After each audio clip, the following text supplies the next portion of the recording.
Good evening, everybody. I hope everyone is well and had a brilliant bank holiday.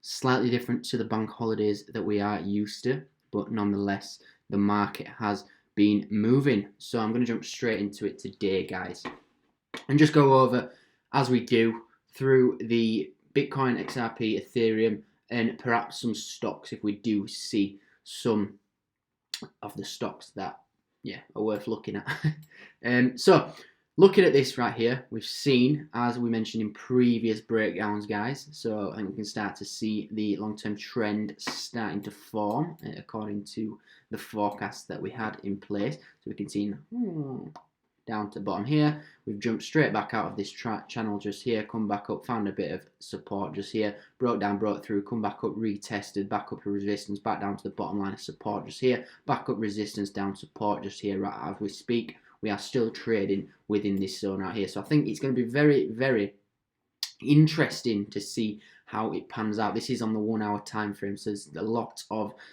more data that we can look at as a whole within the smaller picture as a whole. But again, guys, this short opportunity that I mentioned, I believe it was 5 days ago now. So yeah, about 3, 4, 5 days ago now. It would have made whoever took it, well, at least 5%. So you can see there we went straight up towards inside of the red zone and then came back straight back down as I was predicting, and we are still within this channel now. So I'm expecting us to break out of here and break down, come down to test down this level just here, because I do think ultimately, guys, the USDT that's been propping Bitcoin up is starting to run out, and we can start to see by the downtrend that we've got as a whole. If I move to the grand scheme of things picture, we can start to see that it's not looking very bullish, guys. It's a sea of reds, and what's really interesting is if we start to really look at the chart on a smaller scale, what we can see, the next key level just here is this line just here. You can see where we found some support where it was bleeding out and it sprung back up. We found some support down here. So if I mark out this key level just here according to this data, just here, and then over the next few weeks, this is key, because what we found now is we've got a decline in support. The key level just here is a zone, so this was more upon this level just here, but what we can see is it has found support here just before. So as a whole, I think we're going to break out of here or continue within here, trading inside here, come down here, break out through here, find some support here. And if we do break here, guys, break down here, then it's not looking good for Bitcoin. And I think we are going to be soaring straight the way down to the sort of $6,000 mark, €6,000 mark, should I say, or €6,500, about, yeah, around $6,200 ish. And the reason I can say that is because if you see this just here, we use the prior level of historic data. Boom, boom, boom, boom, boom, straight up. We can usually do a similar thing on the way down. We break here, we've got pretty much a clean fall down to these levels just here. There is smaller levels along the way, according to this level here, which I believe is a weekly level. So we may get a tiny bit of resistance, support here, should I say, and then from there, once we break there, we'll be finding the support down here. But if you look, guys, we can see that, moving that level just there, we can see that this arrow was planted when we was up here to say that we're coming down these levels, and we've probably made around 20% of the, let's have a look down. Yeah, we're about 12%, oh, let's have a look from the top. Yeah, about 13% down from when I called this, so we're well on our way down to these lower levels just here. Watch this space. If we do break out of here, which it looks like there's a bit of price action going on just now, so we go down to lower levels, see what's going on. You can see we are really retesting this level of support just here. We could actually, if we're lucky, see this breakout, or it may fake breakout, but now it looks like the buyers are taking over just there. So you've got some sell pressure, buyers taking over. I would imagine what's going to happen is we're going to bounce straight back off up here, straight up to the top of here, and then we're going to again continue the surge, making lower highs as a whole, as we've seen has been. I mean, that's a higher high just there, but on the whole we've been having high, but we've got here. So I think we're going to be starting to have some lower highs here according to this data just here. So really that's everything I've got with regards to Bitcoin. I did record a video earlier today just using the Bitcoin USD chart so we can get an idea of the grand scheme of things. We've moved to the weekly levels. This is a different level, but what we can see is if we look at the grand scheme view, this was when we called the breakouts just around here, should I say. We can see that these levels are, they cannot be rejected, absolutely cannot be ignored, guys, because we are just trading, swinging in and out of these levels, guys. It's absolutely beautiful to see. And then we're absolutely respecting this wider wedge as well, which is nice to see also. You can see we've broke straight up there, we've touched this line just here, and then boom, boom, boom, boom, boom, down to this level just here, which I believe, as I've got my mark just here, we are going to hit this point here where I've mentioned before, around the $5,000 to $6,000 level. I do believe that it'll be probably, we'll probably see some more sideward movement, maybe here around just here. So if I move my mark that I've got here, and then what I'll have to do is I'll have to make a bit more of an easier to read longer term chart like this. I'll make these levels a bit longer and make this wedge come in to meet, and I would imagine we're going to be hitting this level around here, probably around, if we move that up a bit, probably around the 6,000 level. But I do believe, guys, this is going to be the last opportunity is to accumulate Bitcoin at these sort of prices. And the reason I say this is because we look at the grand scheme of the picture. 1, 2, third touch, 1, 2, third touch, come down, boom, boom, either move straight up or we may find some support up here and move straight out, break out. But if we do get down here, guys, then I know one thing that I'm going to be doing, and that is accumulating for the future, guys, because these levels may never ever be seen again, and they are absolutely beautiful. They look beautiful, to be honest. For me, there's been a lot of people saying that Bitcoin's going to be breaking out now, which it could well do, but I do believe that that is merely missed from the YouTubers who do get paid to promote the FOMO buyers as a whole. So we've got to be real. We've got to look at where can we make smart decisions as investors. Smart decision as an investor will be to plant your orders down here, as we've mentioned over the past weeks. Do yourself a favour, don't take higher risk than what needs to be done. Get yourself down here, put your orders down here. If it doesn't get triggered, don't get emotionally attached to it. Look for the next opportunity, and that is really all everything I can say with regards to Bitcoin. So I'm moving on to XRP. So everything looks pretty bleak with regards to XRP as a whole. I'm going to move down to the 4 hour just so we can see in a grand scheme of things view. But what we can see, guys, right here is I actually put in, of which it did actually get triggered in. So that short opportunity that I mentioned, that long opportunity, should I say, that I mentioned a while ago, it got triggered in just here, and whoever took it would have made 5% of profit. We're coming down to this level just here again, which actually looks like we are breaking out this longer term wedge. This could be a fake out, but again, I do believe that if Bitcoin does decide to crumble, then we will make another shape, which could end up coming down to these levels just down here, therefore widening the longer picture we've got regards to XRP, which that may be a better way to look at it, to be honest. We may not have broken out just yet. We may be coming down to these levels, of which we'll be following suit with regards to Bitcoin and Ethereum. But on the whole, guys, what is happening with regards to XRP, I do not know. It's been one of the worst performing cryptos.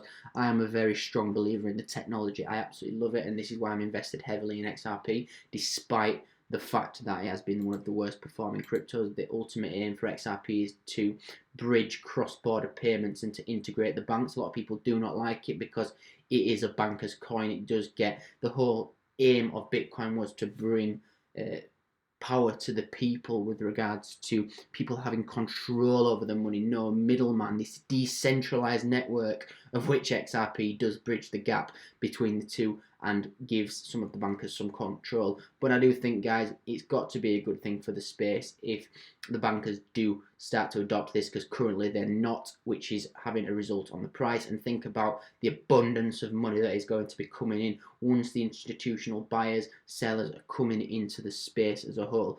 You do the math, it is going to go absolutely crazy if that happens, because them guys are not going to be putting $100, $200. This, we're talking millions, billions of pounds, of which will pull Bitcoin up, will pull XRP up, and will pull Ethereum up and other altcoins that have real life use cases. We will see along the way various different cryptocurrencies that are probably along the crapper end of the spectrum, excuse my French, that will get left behind, and the ones that have got a real use case will thrive alongside. We may see other smart contracts, Ethereum network, we may see that overtake Bitcoin because of the speed and the use cases of which Bitcoin may be used as a store of value. I think it will be, unless they make significant change to the speed of transactions.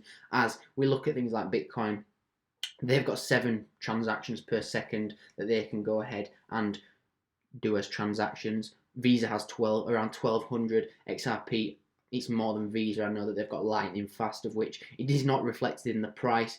I do think it is something for the future though. So myself, I'm heavily invested in and have been accumulating absolutely loads on the way down, because I believe in the project, and I believe that solely is enough clarity that you need, paired with the fact that XRP have a brilliant team. They have Google ventures that do back them, have invested in them.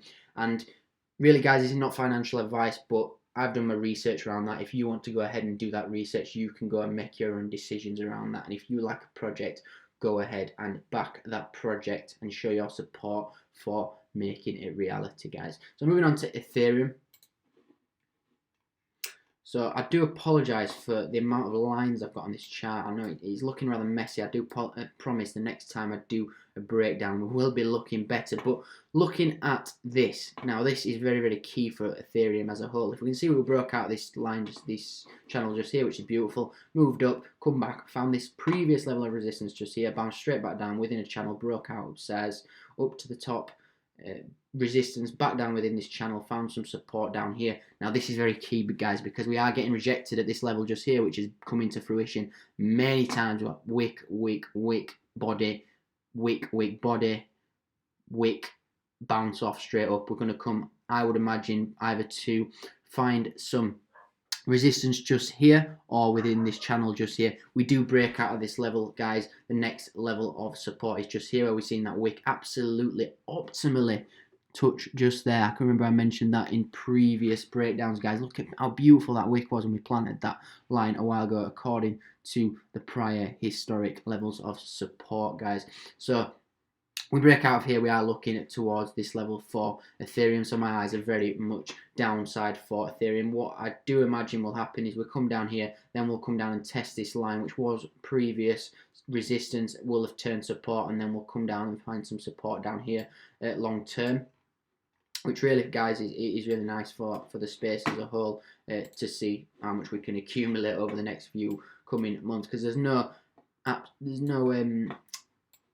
guarantee that things are going to go back up and bounce back up, but the way in which Bitcoin was born off the back of an economic crisis, where we are with regards to the economy as a whole right now, I do think there's only good things coming in the future, because the bottom line, guys, is with our economy, there's got to be a change to avoid things like this happening in the future. And I think cryptocurrency is in a very, very good place to assist that change as a whole, guys. So moving on, I know we've had TLRY absolutely going on a mad one.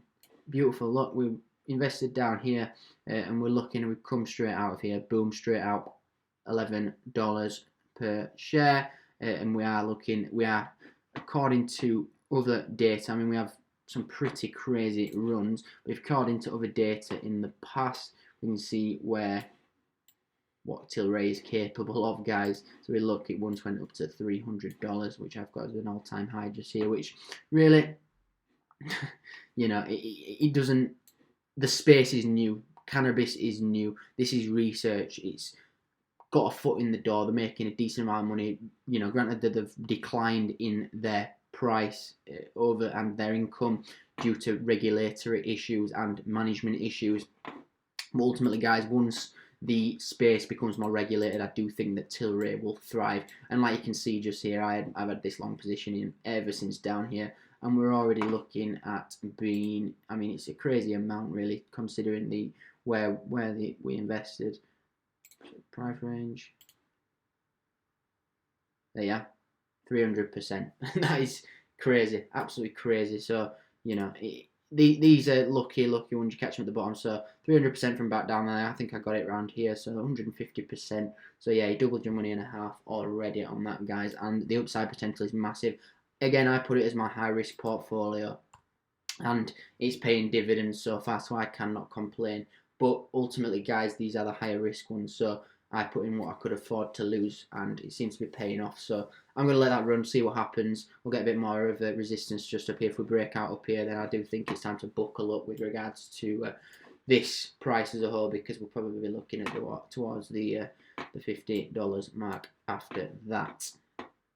So DJI, let's have a look at this. So I want to get the monthly candles up, should I say, because we are coming towards the end of the month, as I mentioned before. Now, I mentioned before, I did a bit of an economy lesson around how these things work and the cycles, etc. But really, guys, looking at the DJI, if we close, this is the long and short of it, in my opinion, if we close above the moving average 50-day, then we will progress right the way up towards 50,000. If we don't close towards the moving average, if we do close towards the moving average, then we're going to be on a bleak down run towards probably these levels around here, the 7,000 mark. So you can see right here, we wicked into here at 18,000. Last time we closed below the 50 moving average, it was in the 2009 crisis. Boom, down, straight down towards the $6,000 mark. We do close the monthly candle underneath this $50,000 mark. It's not looking good. $25,000, $23,000 should I say, mark. It's not looking good for the DJI, which will in turn have big effects on the whole stock market, guys, which is why I'm not accumulating any stocks as we speak. I've got my longer term things from in March when the market did go boom a tiny bit and it did move down. But guys, it's just patience. You've got to be patient with these things. I sincerely do believe that looking at this market, it is getting propped up somehow. Something is propping this market up, and if we do close below here, then again, guys, this is going to be, in America sneezes, the world gets a cold problem. The whole world is going to get whiffed of the fact that the DJI is going to go down in complete and utter price, basically. And then, again, the other stocks are going to fall, and then from there we can accumulate and look to accumulate. I'll be looking to accumulate all of the below down here, of the side just here that I've got. For example, I mean, Aviva's up 5% today. We can see we've absolutely bombed down to the bottom of there. We found a bit of the support just down here. We are moving back up, but again, I'm not holding my breath with regards to the upside moves with these stocks. I think it's one of them things you've got to understand and be emotionally disconnected. Trust your gut instinct as to where we are going to go. But the bottom line is where we are with regards to the DJI. We do close below our 50 moving average, and it's going to affect all the other stocks, and I'm taking that chance to be able to accumulate at lower prices, guys. Otherwise, it's not worth putting my money into, to be honest. And really, there's never a right time to invest, but if you're wanting to make the best gains, you need to pair it with your thoughts around what is going to happen with regards to the technicals and the fundamentals of the market as a whole, guys. So I'll catch everyone tomorrow, and thank you very much. Peace.